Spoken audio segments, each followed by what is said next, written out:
Hi there, this is Allison with Let's Go Travel Tips, and I just wanted to give you a quick introduction to our Haines Wilderness Odyssey by Jetboat excursion. And I wanted to tell you I'm wearing my Skagway t-shirt today, and so I thought that would be fun to go with this.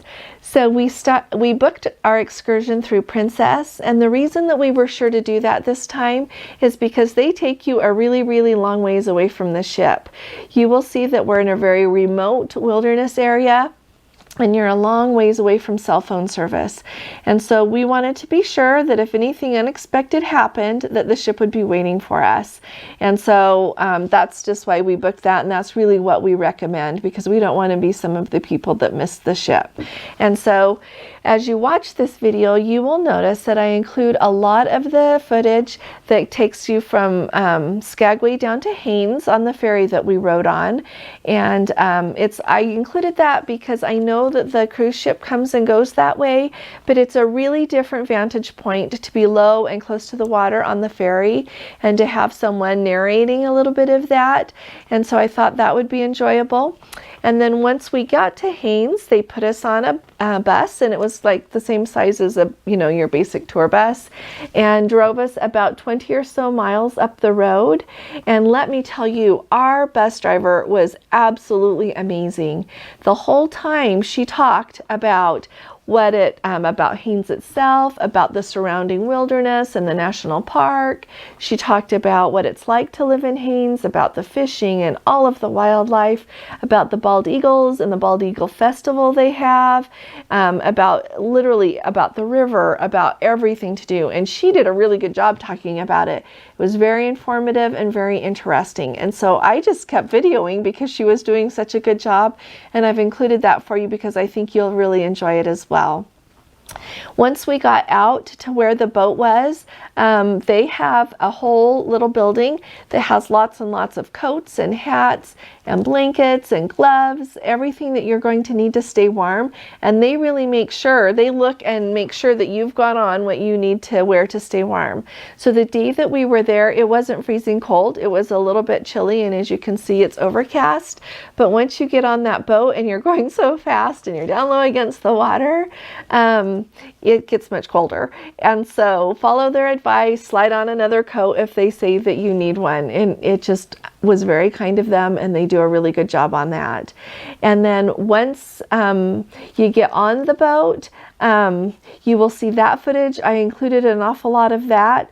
It is really a once-in-a-lifetime experience to get to go be in that pristine wilderness. It is such a special, beautiful place. And so I just wanted you to have the chance to see it and enjoy the day with us. You will be able to tell kind of at the beginning of the boat ride that our boat driver spotted a couple of moose, and so he was really nice and turned around and went back and let us all stand up on the boat so that we could get to see it. And it was so far away that I couldn't really zoom far enough and hold it steady with the video camera. And so when you come to that point in the video, we inserted just a still photo that is really very zoomed in, but you'll be able to see the two moose that are in the picture. And so just stop the video for a minute so that you have a second and can look and find the moose. We also saw lots of bald eagles, and so that was really special as well.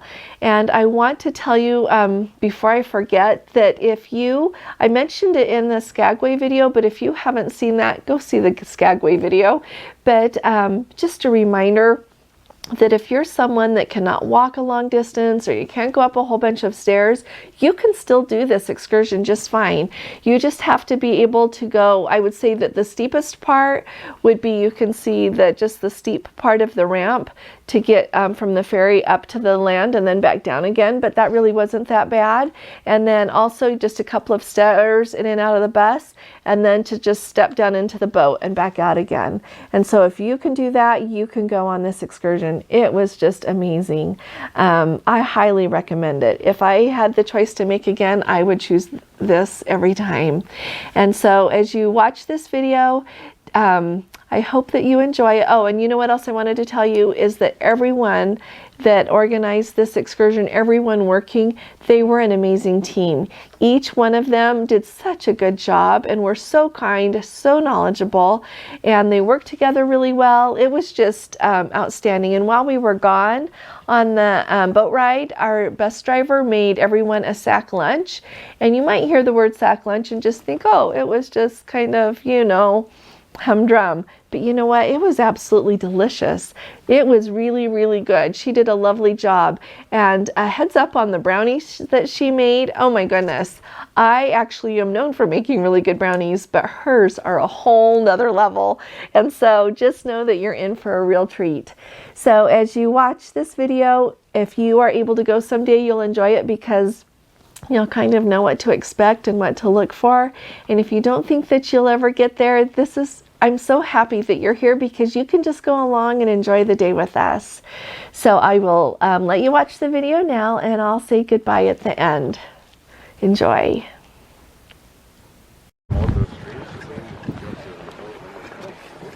It's kind of ferry right there.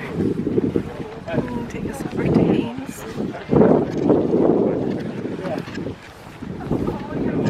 Weather Expressway.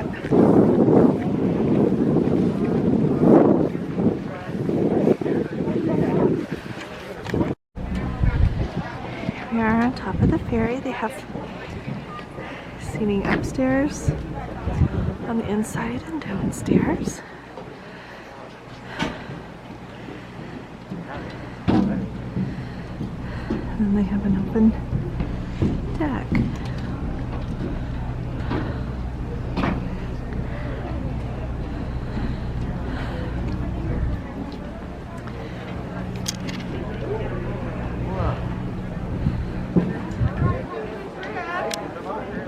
There's our ship.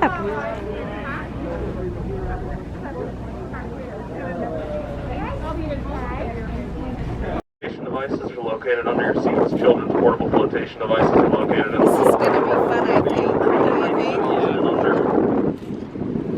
There is no smoking aboard this vessel. If you see anything smoking, sparking, or on fire, we ask that you notify a crew member immediately. In the rare event that our captain calls for us to abandon ship, that is a crew order. Please don't jump in the water. Simply grab your portable flotation device and await further crew instruction. In the event that you see someone go overboard, we ask that you scream and shout "man overboard" while keeping constant eye contact with the person in the water, as well as a finger pointed These in are the the direction of nicest the person in the people. water. This is my So husband. you can't be relieved by a crew member. the nicest ones in there. You've got two restrooms No, I located think on these board are right them. here behind the galley. We ask that They you are. only flush toilet paper and bodily waste down Yeah. the My ditch. judgment might be Good off. rule of thumb when moving around the vessel. If you need to grab any of the poles, any of the chairs, keep one hand for you, one hand for the vessel. While using the stairs, Everybody we wants ask to that be you out. always use a handrail. You My can name is take off Alex. your mask. Out on the bow, we've got Adam. In the wheelhouse, we've got Captain Shane and our four-legged first mate, Sergio.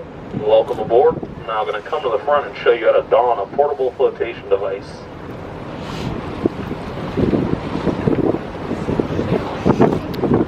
Isn't this beautiful? Here we go. What do I do with this? Okay. We're gonna go fast. Do you see anybody to wave? Oh! Yeah, right There below. they are. Where your cruise ship docked here in Skagway is actually as far north as you can come on boat. So when you guys are headed to your next port, you'll be headed the same direction that we are headed right now.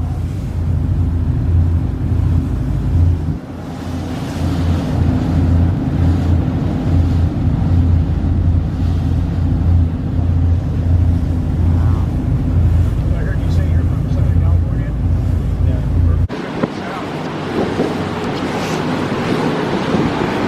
All these waterfalls are lake like that, and like this, so in the wintertime. Lower 48, as well as our groceries for our one grocery store in town here in Skagway.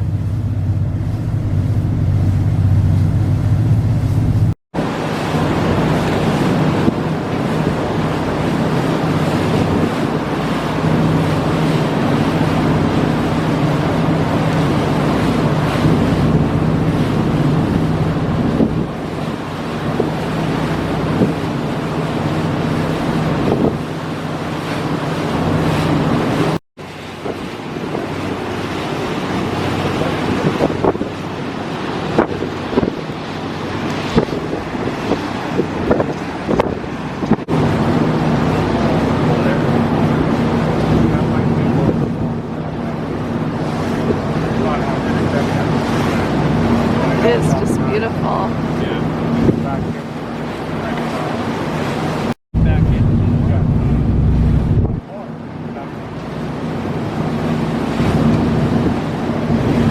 I don't think we've never had a bad cruise.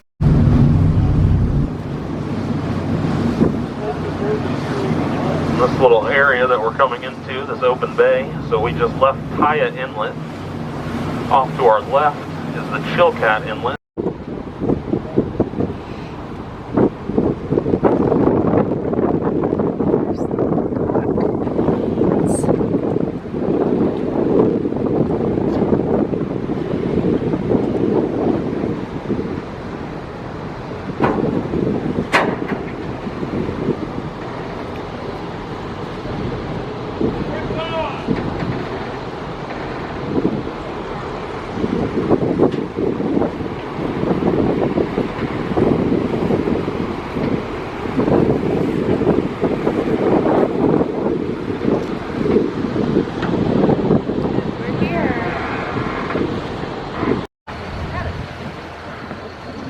Here. Oh, look at all those pretty rocks. Should bring Stuart here.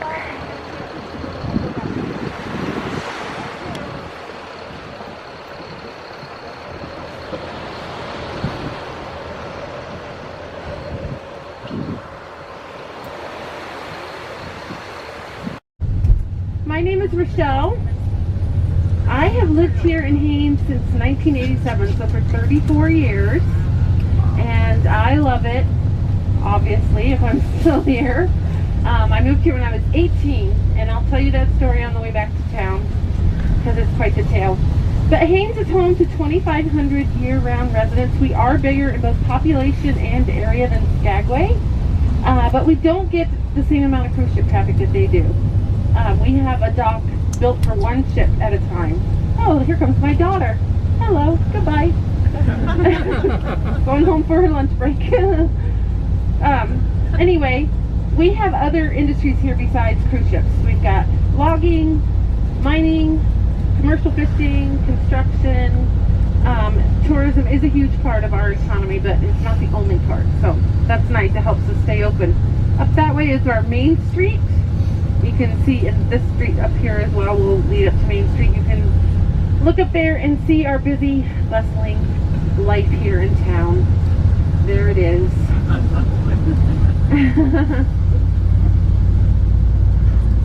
Also, unlike Skagway, we don't shut down in the winter.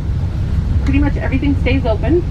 If you went up here up on Main Street, you would notice that there's not one Diamonds International up there. All of those shops are completely locally owned and operated, and they're all different from each other. Over here on the right is our school. This is a kindergarten through 12th grade school. We have 280 students total all under one roof, and that is where I work 9 months. We are 40 miles from the Canadian border. We're 140 miles from the next town up, which is in the Yukon Territory. It's called Haines Junction. In Haines Junction, you can take a left and you'd be on the Alaskan Highway. You could go straight up into Canada, or you can hook up to the highway system going down to the lower 48. So one of the biggest attractions about living here is that we can drive out of here. All of the cities below us in Alaska are only accessible by air and water. We're the very first town that's on the road system. So that is a plus for us. I know it's kind of hard to see them, but trust me, they're there. We are surrounded on all sides by mountains. There's 3 main ranges. To our right is the Tuxtanook Range. To the right is the Chilkat Range. Behind us, across the bay from where you just docked with your ferry, is the Coastal Range. That Coastal Range is on the Pacific Rim of Fire. So guess what that means for us? We get earthquakes. Lots and lots of earthquakes here. It's a common thing for us to feel tremors pretty much all the time. The biggest quake I've experienced in my years of living here was 7.9. That one severed the underwater fiber optic cable that helped to supply us with cell phone service.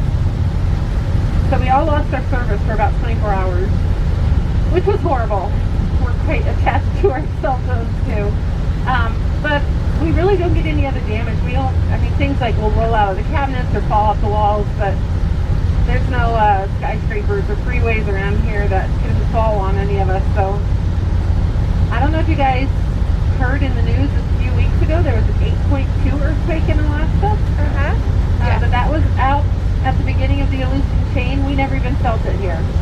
So, but yeah, that's a big one. We did have a tsunami warning from that, but nothing came of it. After a couple hours, they canceled it. Over here on the left is our busy, bustling airport. You're more likely to see a moose on that runway than you are an airplane. We are obviously not big enough to support big jets coming in here, but we do have a small local airline named Alaska Seaplanes that has 3 to 5 flights a day, weather permitting. They are not flying today, I would assume. The ceiling is too low. They are equipped with IFR, infrared technology, so they can kind of see where the mountains and everything are, but they still do rely a lot on the visual side of things. You can also say goodbye to your cell service because it only lasts out here to the airport and then it peters right out. So I always get a kick out of coming back into town. We come around this curve and I start hearing ding, ding, ding, ding, all the messages coming in on people's cell phones. So right out in front of us as we come around this corner, you're going to see your first glimpse of the Chilkat River, which is the river that our Jetboat tour will be taking you on today. This river is rated by the Coast Guard as the most shallow navigational river in all of North America. It's completely fed by the Chilkat Glacier, which is about 45 miles away from here. The water is extremely cold. In all 30 years that we've been operating this tour, we've never had anybody fall overboard. And we're not going to start today, right? You guys are all staying in your boat. If you do end up in the drink, though, don't panic. Just stand up and walk over to the shore. You'll be completely fine. It's really that shallow. And as we drive along, you can see there's sandbars and everything poking out here. Also, keep an eye out here on the left at the river to look for the eagles that we are known for around here. Yesterday, we saw eagles all up and down this road on the river flat, so definitely keep your eyes that direction if you can. There are times that we go experience the wilderness that we're taking you guys out in, but I don't want you to freak out because we do have gear to keep you warm and dry. To make it, there's some eagles. Look through the breaks in the trees. We like to keep you as comfortable as possible, so we do have gear to keep you warm and dry, okay? Speaking of temperature, are you guys okay back there? Yeah. You're a very quiet group. Everyone's taking their afternoon nap, I think.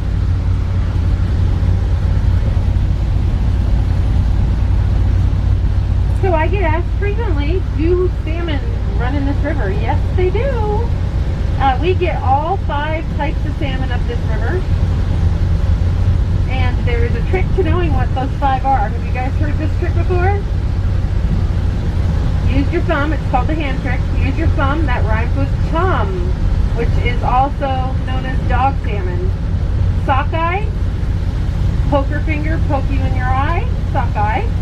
I'm not going to put my middle finger up, but that's king because it's the biggest one. Ring finger. You wear silver jewelry on your ring finger. That is silver salmon. And then pinky is for pink salmon. And that's how you can remember all 5 types of salmon. But we do get all 5 species up this river. Right now there are sockeyes running and pinks running. The pinks actually run a few times a year. So this is their first run of the year. This river is basically a fish highway. They leave the ocean, they get right down on the floor of the river, and they travel upstream to their spawning streams.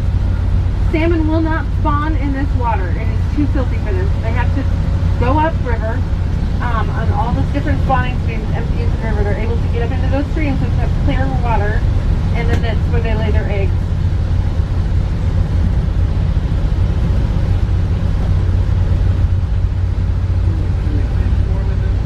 Oh yeah.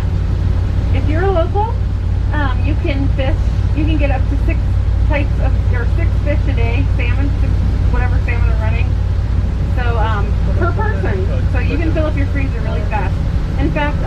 people here live what we call a subsistence lifestyle. Groceries are super expensive here. We have to get them shipped up from Skagway or from Seattle to Haines and Skagway.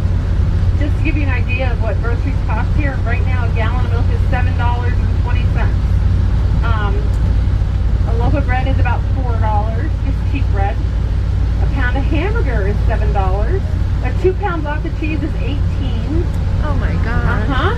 So groceries are very expensive here. So those of us who live here year round do hunt and fish year round as to whatever's in season, and that is a normal thing for us. We fill up our freezers with salmon and halibut. There's a moose hunting season, there's a bear hunting season, and we all take advantage of that as much as we possibly can. There's also a ton of wild berries that people harvest here. We've got blueberries, high bush and low bush cranberries, raspberries, thimbleberries, currants, both red and black, gooseberries. I can't even remember all of them. But there's also one called soapberry that the natives use in their desserts because it froths up really good. So a lot of stuff here that we can use to fill our freezers and offset those grocery costs.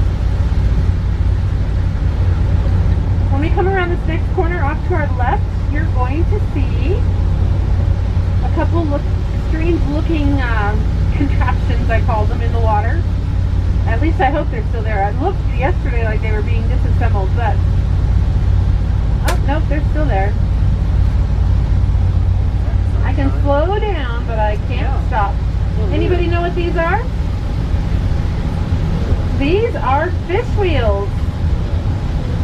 They're completely non-motorized. The current of the river turns them around. Fish are caught in the nets and then they slide down those V-shaped chutes and go into holding bags underneath the water on either side of the tank, or either side of the wheel. A couple times a day, Fish and Game comes out, there they are, and they empty out those tanks. They tag those fish with these little tags that have like a computer chip in them, and then they put them back in the water and let them go on their way to their spawning streams. When fish spawn, they die.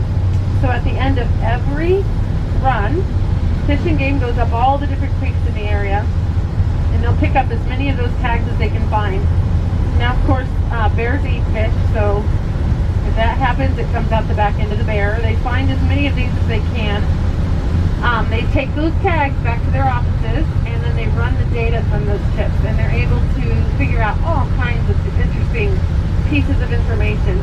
They do use wheels like that up in the interior for subsistence fishing, but down here that is just a data gathering operation. A lot of folks will fish this river using something called a dip net, which is a net that they string across a little part of the river, tie it off to some trees, and it has weights on the bottom, or on the bottom part of it, so the net sinks, but it's open at the same time, and the fish swim right into it. When that is going on, you have to stay there and tend your nets. You're not allowed to just leave it and then come back. So you'll see a lot of people set up alongside the road doing their dip netting for the season. But that's the most common way for fish to be caught in this river. Dip nets. They will, I believe we have one set up out here at camp at our river dock that the boat captains will be showing you today. Not positive, but they've been fishing in between tours, and they have a net set up out there, so ask to see that if you want to see that. It's pretty interesting.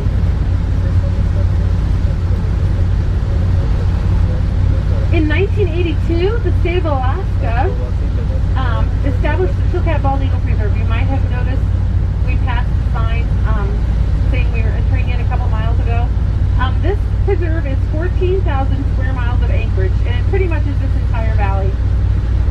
We have the largest population, one of the largest, if not the largest, population of bald eagles of anywhere in North America that are in one spot. We have about 500 of them that make this valley their home year round. But in November, we get a very special occurrence. I was just telling you about the salmon. This river, as I mentioned earlier, is glacially fed. In the winter, that glacial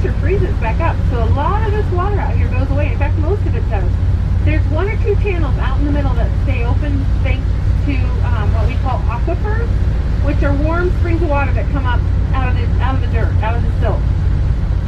So those channels will stay open out in the middle. They're very narrow, they're very shallow, but the silt has a chance to settle, the silt that's in that water. And for the first time the entire year, the river will become crystal clear. The last run of pink salmon for the year come up in November, and they go up those clear channels to a part of the river about 13 miles to 21 miles. We do everything with mile markers here. And in that 6 to 8 mile stretch of river, they will spawn. They're the only run of salmon all year that will spawn in the river itself. So the river fills up with these dead fish. And that is a smorgasbord for eagles. So eagles will actually come in from all over North America and cluster on the banks of this river. Every November this happens. And our counts go from 500 to about 4,000 eagles. And it is a sight to see, to drive down this road and see eagles everywhere, sitting in the trees, all over the river flats, flying through the air. We host the Bald Eagle Festival at that point. I know you guys have a hankering to come to Alaska in the winter, right? That's a good time to visit us. But for a week we have a festival all centered around bald eagles. There's all kinds of events, and the whole thing culminates with releasing 2 rehabilitated eagles on the last day of the festival. They get released back into the wild. I come out here every year and take pictures. I took one a couple years ago, just a cell phone photo of a tree filled with eagles, and I went home and counted, and there were 55 eagles in that one tree. 55. So it is truly a sight to see. That's in November.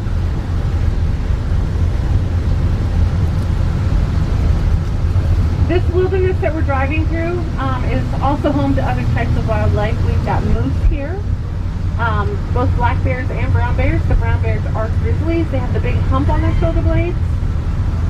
We've got lynx, river otters, porcupine, wolverine, mink, marten, red fox, cross fox, silver fox, mountain goats.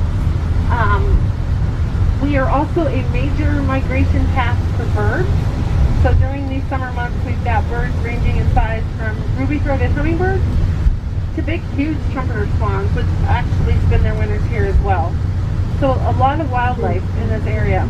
It's important, though, to tell you guys that these animals have a huge wilderness to roam through. They're not pack animals or herd animals.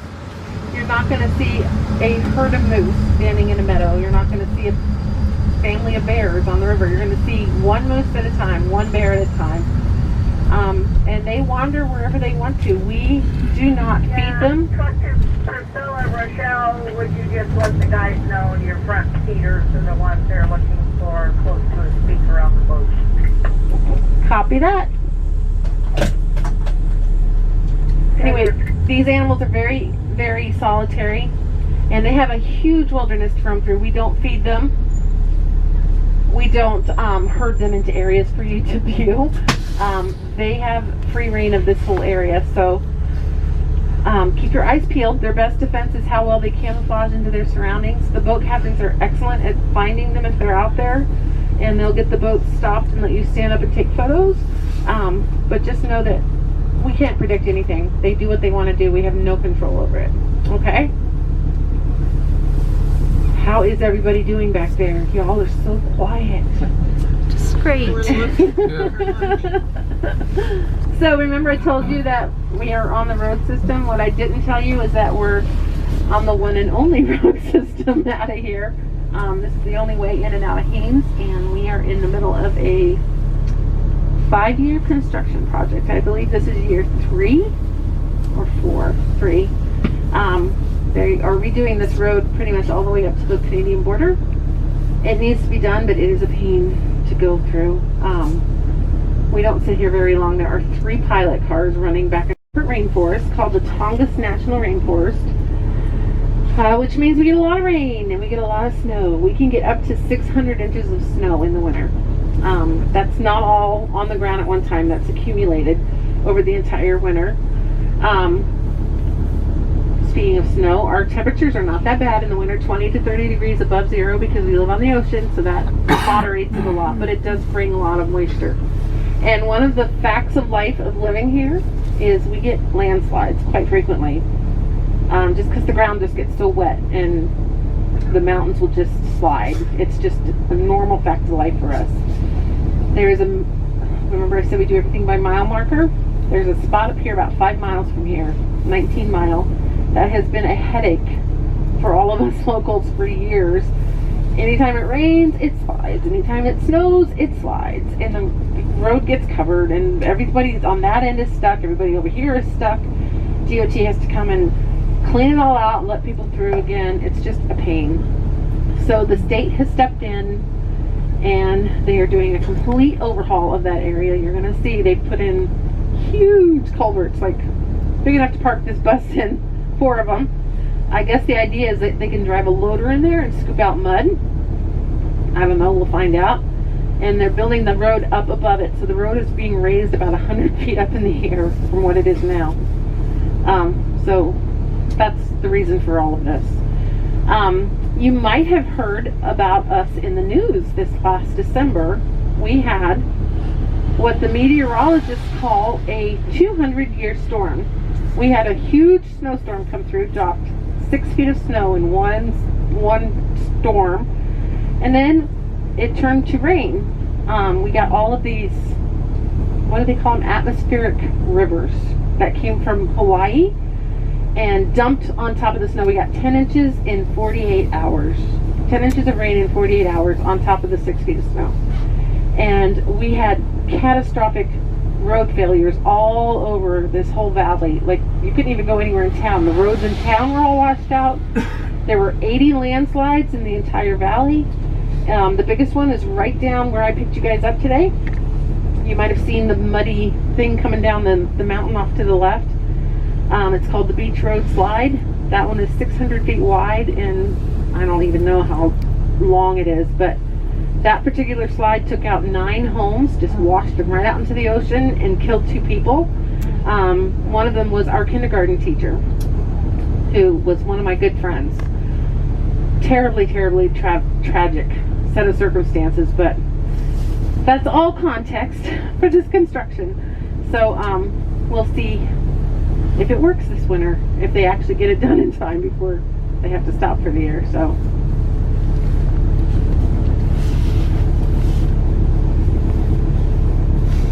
another interesting thing about this slide area that we're going to be seeing up here is it used to be the home of a native village. The natives in this area are called Chilkat and Haida, and there was a village there about 175 years ago named Tu. Had about 1,000 natives living there, and I heard the story directly from our mayor, who is a born and raised native from this area.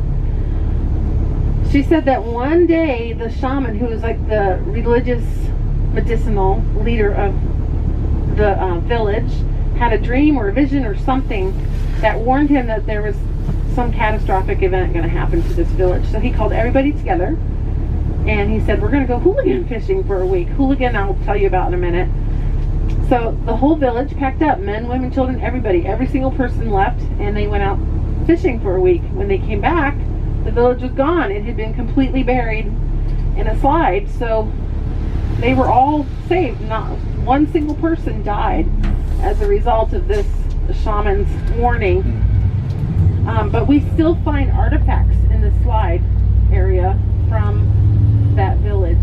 They did decide they needed to move somewhere safer, so they went farther up well, there was no highway, but they went farther up the valley.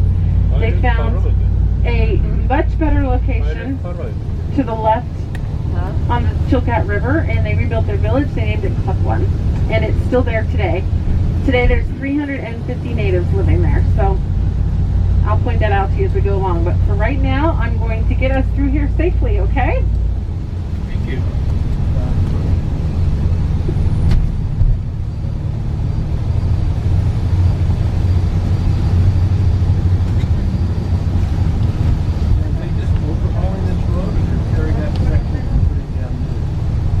They're overhauling the entire road, but they're doing it in phases.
So I was mentioning Hooligan, that there was a native village right there in that area we just drove through, and they all went hooligan fishing.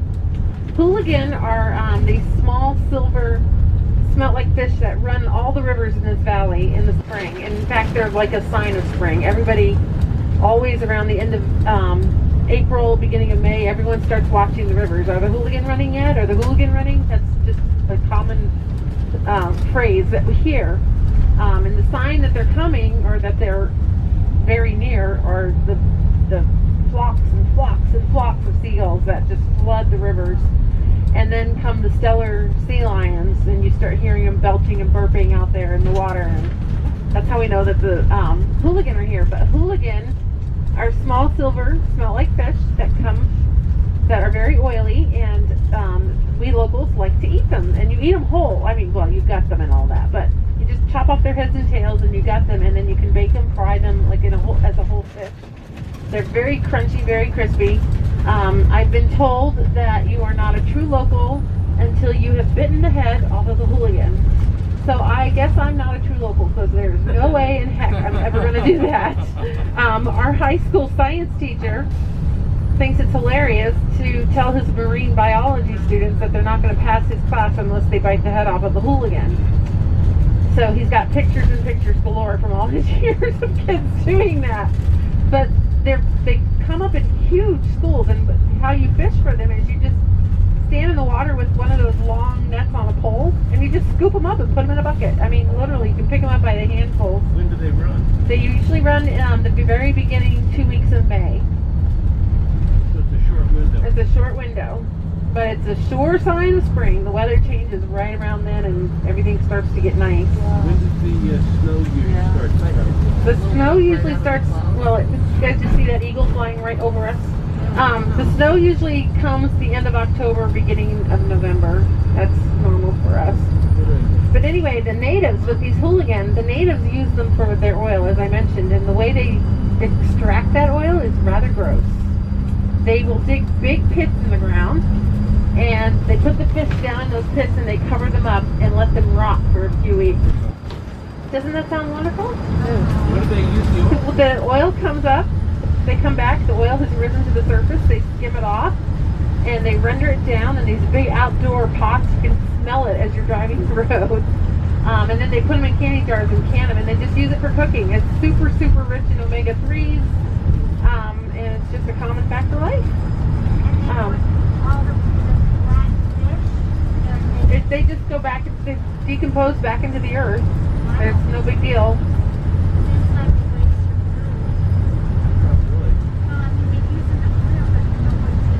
Well, sometimes they actually will freeze fish too, but their biggest resource with hooligan is for the oil. That's what they want. So you can do both, however you want to do it. Fried. I personally like to take the fish after it's ready to be cooked, like the head and tail and the guts are gone. I'll roll it in an egg wash and then a cornmeal with seasonings, and just pan fry it. And you literally can just pick up the whole fish and dunk it in tartar sauce and eat it. It's really good. The village that I was telling you about, Cluck One, that was moved up here. This is the entrance to it. And again, there are 350 natives living there right now. Hang on for a moment, I need to call us off.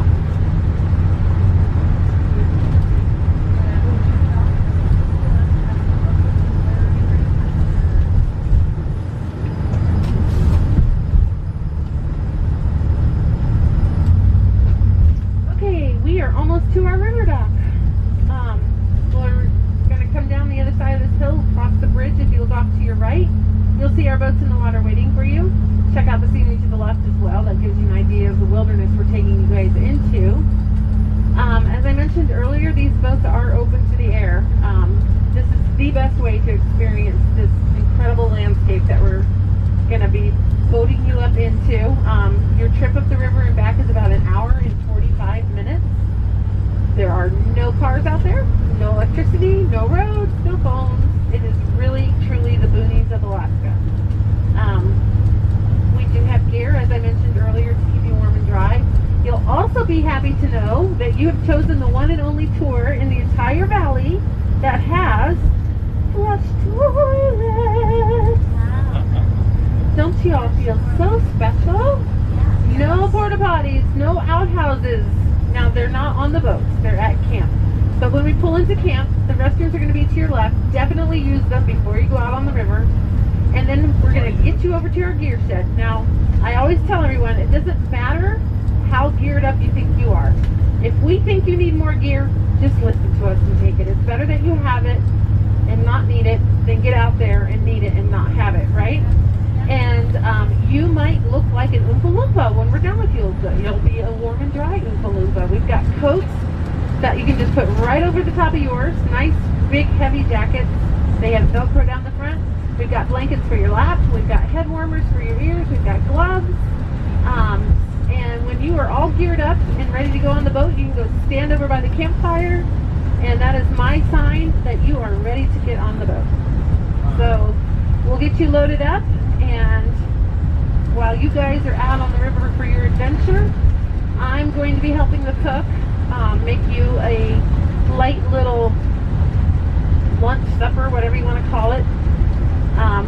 Before COVID, we could give you a sit-down meal, but we can't do that anymore. So we're going to be making this little supper snack. It has a Caesar chicken wrap, a brownie. We make the brownies ourselves, and a bag of chips and a bottle of water. When you get off the boat, you're going to grab one of those and a bottle of water, and we're going to get back on the bus and head back to town, and you can enjoy your food in the bus on our drive back in. Also on the drive back in, I'm going to tell you how I ended up in Alaska. It was better than me going to jail, I guess. Oh, that sounds terrible. No, I wasn't that bad, but I was naughty. That's how I ended up here. I've got some great animal stories to share with you. There's our boats over there. Starring bears and moose and eagles and my husband and his underwear. So, we're going to just have to wait. You guys aren't done with me yet. But I'll tell you those stories on the drive back into town. You guys are my only trip today. So you're welcome to leave anything you want on the bus. It's just going to stay parked in the driveway. It will be perfectly safe. We're a very small crew out here. But if you want to bring it with you on the boat, there is room on the boat as well. So bring it.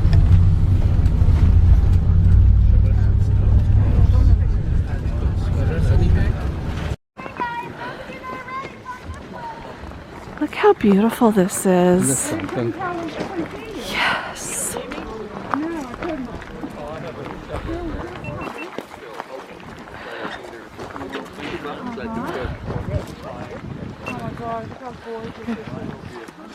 Isn't this beautiful? It's not as cold today.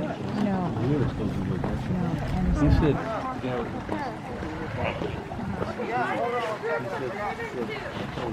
yesterday, rain, going together. They get about 60 inches of rain up there. They get about 20 inches of rain here. They probably get way more snow. 50 feet of snow. 600 inches. By Master Captain. These boats are also Coast Guard inspected vessels. What that simply means, guys, is we have the Coast Guard come every year at the beginning of the season. They check our boats for structural integrity, make sure we don't have any cracks or anything wrong with the boat, right? They check us for safety gear. They make sure we have life vests. Now, I'm actually wearing one, guys. I'm really not this buff, right? This is a life vest under here. I wear one because I'm standing in the back. It's a little bit more precarious position. You guys don't have to wear one, but I have to have it for you, right? They're right underneath your seats. They're bright orange. You can't miss them. Go over the head. They're strapped to the waist. But we've never needed them before. But like I said, we have to have them. Just like we have to have first aid gear. We have to have a fire extinguisher and fire bucket so we're compliant with the U.S. Coast Guard regulations, right? Now that said, guys, I'm going to ask you folks to remain seated throughout the trip. There will be opportunities where I'll say, okay, guys, go ahead and stand up. Just wait for my cue. More than likely, we'll be at a full stop or going really slow. More importantly, though, guys, if I ask you to sit, I need you to sit promptly, okay? we have, you can see I can't see the bottom of the river. We have some really deep areas, but they get really shallow really quick. We work off of jet propulsion. You notice this motor, we don't have propellers or props, right? We suck up water. If I start sucking up sand, that means I might get stuck, so I'm gonna have to throw the throttles down. The boat's gonna lurch forward. It's not a straight river. We might be turning a little bit, and if you happen to be standing up, we're lurching forward and turning. It's an easy way to fall down. I don't want anyone to hurt themselves, lose their gear, or even worse, go swimming in this nice warm water, right? So pretty simple, right? Just sit when I ask properly, right? Anybody any questions? After that, oh, also you'll be hearing me on speaker, right? If you do have questions, guys, I can't hear you in the back because I got the motors. I'll have a headset on with a microphone. I don't know how to read lips, so just hold on to your questions. When I stop, I can take them off, and then you can ask your questions and stuff, right? You guys ready to go out and have some fun? Yes. All right, let's get on out of here then. Thank you, sir. Have fun, everybody. Thank you. Alrighty, guys. Thank you, Jerry.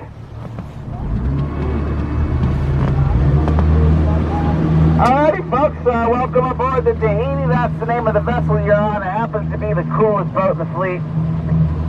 Now, that's a totally biased opinion, right? It's my boat. The one I drive. Also known as the Sun Boat.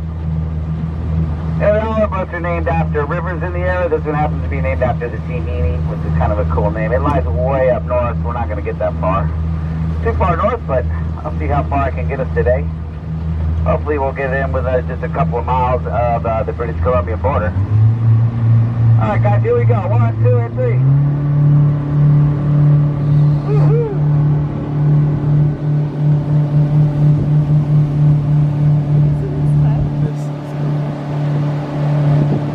Alrighty, folks, we're going to be going up the upper Chilkat River today, straight out to the wilderness where there's no roads. Only get up here by boat or helicopter, either a jetboat or an airboat. Now, there is a lower Chilkat. If you look over your right-hand shoulder, you'll see the bridge down below, right? That's called the Wells Bridge. We're actually no longer in Haines. We're in an area called Wells, Alaska, 25 miles north out of Haines. We have a bustling population out here. There is now, guys, I use the front of the boat for designation purposes. It's just like a clock, right? Front and center is 12 o'clock, to your right is 3, behind is 6, to your left will be 9. So as I say, look at 9 o'clock. I want you to look at left, you know, so on and so forth. 3 o'clock to your right. 12 o'clock is straight ahead, obviously. Now this area right here, guys, is called the confluence, where the 3 major channels we navigate all converge.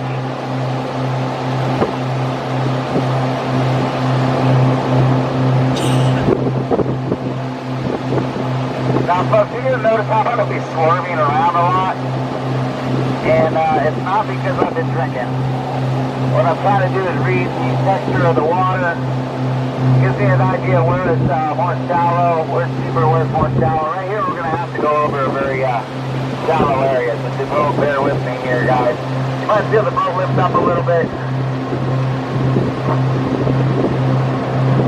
Yep, this is super shallow right here, guys. We're going to be going up this channel right here. This is called the East Channel. We're going to travel along the base of the mountain right up here. It's called the Chilkat Mountain. The mountain range goes to about 5,400 feet. Well, these mountains aren't super high mountains. What's really cool about them is they pretty much go from the riverbank straight up to the mountain peak.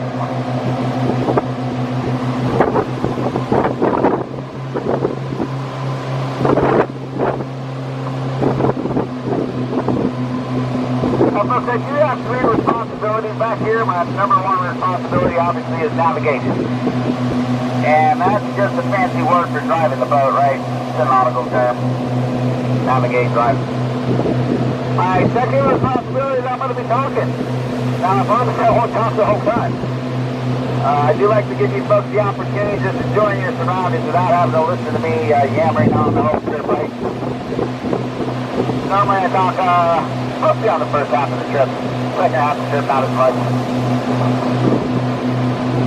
And then my third job, guys, is when I'm not actually navigating, when I'm not looking at the river, I'm constantly looking around me, to my side, behind me, ahead of me, up in the skies.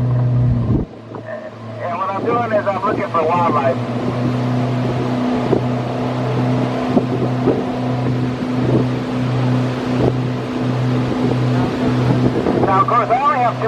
folks. So this is where I can really use your help, right? The more eyes we have looking around, the more likely it is we're going to see some wildlife. Now, if you do happen to come across something, folks, there's no need really to yell or scream or holler or anything, because I can't really hear you anyway, like I mentioned earlier. So what I'd like you to do is just point for me, all right? See something of interest, point it out for me, and I promise you I'll try to get it the best view I possibly can. Now, of course, that all depends on where we're at in the river. Like I said, we do have some extremely shallow areas. Like this silt bank right here, you see the sandbank? Sometimes that's just a couple of inches underwater. We already went over some very shallow water. Now, I do try to keep that to a minimum, guys, because at that point we're just hydroplaning, right? Look how it lifts up and slides over these very shallow areas. Don't have much control. It's kind of like driving your car in the big puddle, right? Your car lifts up, starts sliding, you lose control. Same thing, so that's why I do all that swerving. Keep us in the deeper channels whenever possible. Now, of course, when the key word here, right, when we're looking for wildlife, is the key word is wild, right? These are wild animals. They come and go, they please, they move around a lot. We have to hope we get lucky. They show themselves. We got to keep our eyes open. First, of course, you want to look for a big brown animal. Good large. They have about the same color as the tree trunks, guys, so they do blend in extremely well. Hold on one second, guys. I want to look at this. Sometimes they might be at a distance. Saw something that looked of interest that I haven't seen before, so we're going to check it out. We're just going to go in this area.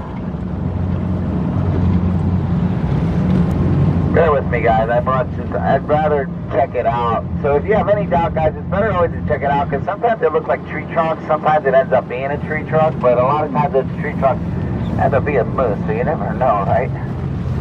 Give me a moment here.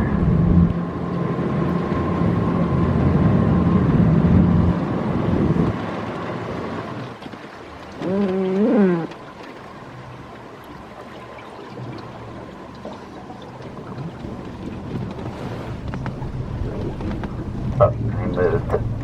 Whatever it was is no longer there, so they move really quick. A lot of times they'll stand. It was on the other side of that meadow. You can't really see it here until they stand up. No need to, because it's no longer there. Oh, hold on a second. Let me take another quick look.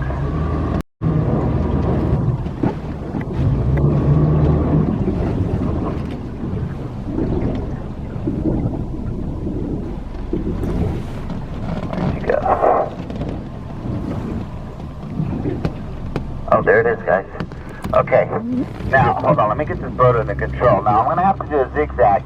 Now, guys, it'll look like a log. Go ahead and stand up. Otherwise, you're not going to see it. Now, bear with me here a second, guys. There's a moose all the way on the other side of the meadow here.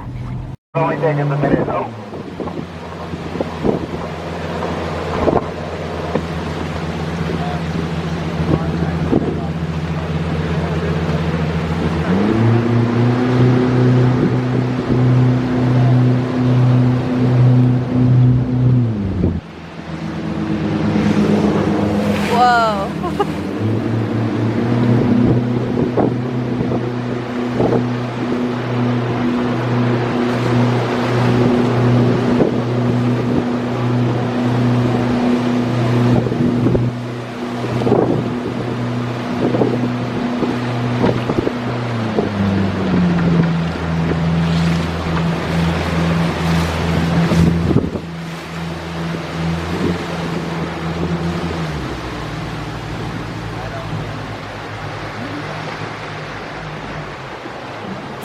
Oh.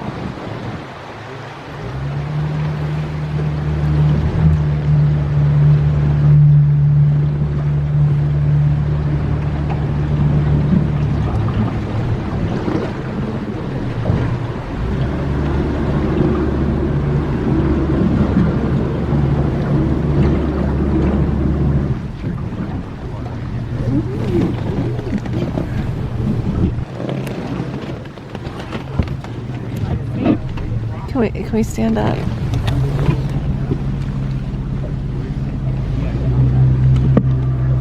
8 o'clock, guys, right there. You'll be able to see them. Now, that way they can enjoy the view as well, right? We call it teamwork. We want all our folks to be able to see as much as possible. Now, a lot of times, they just move so quickly that by the time you get there, they're gone, and you never know, right? So, like I said, they're wild animals, so...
We have them to the east, the west, the north, and the south. They're all around us. Now, anything in between the mountain ranges, like all this stuff right here to your left, all this land, these are actually islands. Now, some are quite big, others are really small. But they're formed by the different braids. This river is called the Braided River because they all kind of intertwine throughout the valley. They form like a braid in the girl's hair, if you will. Or you can just call them tails as well. Now, these islands, this is where the female goes, the cow goes to give birth to their calves in the springtime. At the end of April, beginning of May, they'll climb onto these islands, they'll give birth to their calves. They'll stay put for maybe a day or two, they wait for that calf to get a little stronger, then they start moving around a lot, right? They gotta wait for the calf to get strong enough to be able to cross these channels. And the reason they do that, the reason they go onto these islands, the reason they're young throughout the summer is to get away from the bears. Now, there's tons of bears in this valley. We have brown bears, we also have black bears, but the biggest threat are the brown bears. They love to hunt for those calves. Did you ever see bears on these islands, guys? They're looking for calves. Now, it's not to say they won't attack an adult moose, because they will. I've seen adult moose with scars on their rump. They rarely get them. They don't tend to attack them. If they find one that doesn't have a calf, they might try it if they're really hungry. But it's dangerous. They can, these moose have very powerful legs, and any injury out here can be fatal to any one of these animals, bears included.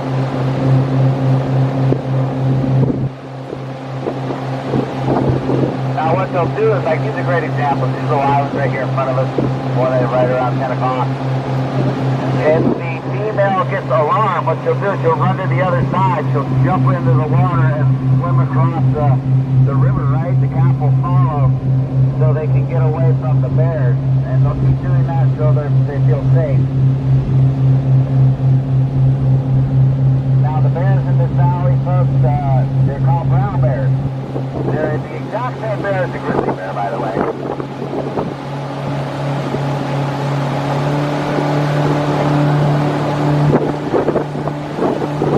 The bear happens to be an inferior bear. The brown bear is considered a bear that lives within 100 miles of the coast.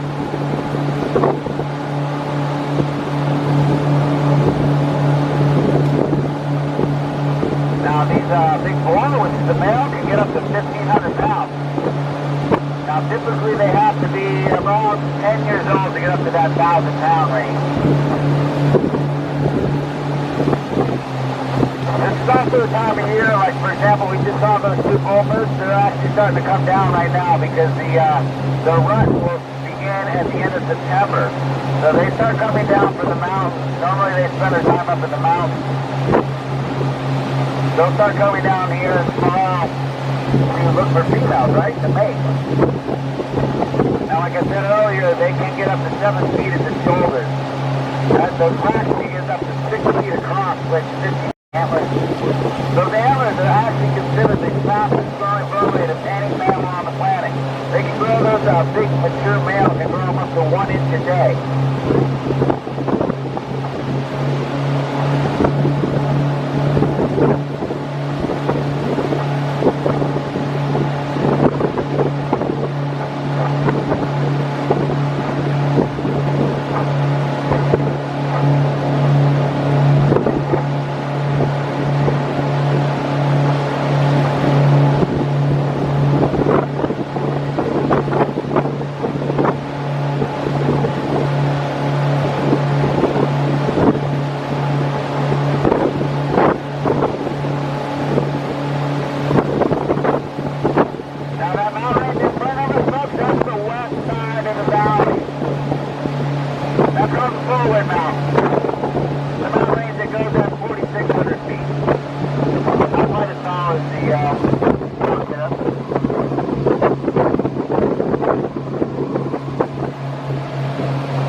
Another one right there, guys. Cool rock, you guys got eagle eyes. Another thing, the eagles. It gets a little more aggressive up there, right? There's white water and lots of trees in the water and rocks and stuff. We can't. This boat's not made for that. I go in a smaller boat. It's actually quite fun. Makes it a little bit more exciting, and it's extremely beautiful. That's where the Tahini River is up there. downriver, we'll be going upwind. So, all right, guys, go ahead and sit down for me, buddy. Get a little speed going here.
I'll turn the motors off so you guys can see how quiet it is. One of the great things about being out in these areas, and there's, like I said, there's no roads. I know what to look for. Hopefully it's not a tree truck, because that can be kind of embarrassing. It's like, oh, I gotta move, and it turns out to be a tree truck. This happens. But I tell folks, it doesn't matter. If you have any doubt, it's better to check it out, because a lot of times they are moose, not a tree truck.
Walking back down to the ferry. We've been here in Haines.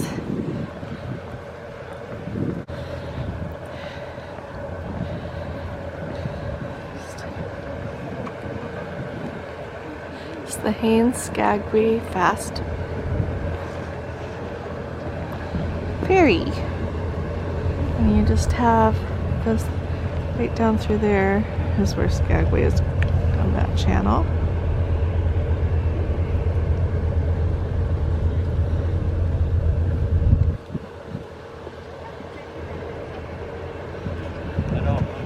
You. And then this is the steep part to get down to the boat. It's a ramp.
dock here.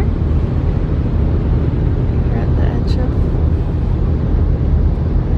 a small boat harbor here. Had a lovely, lovely time. It's definitely worth it. There's our ship over there.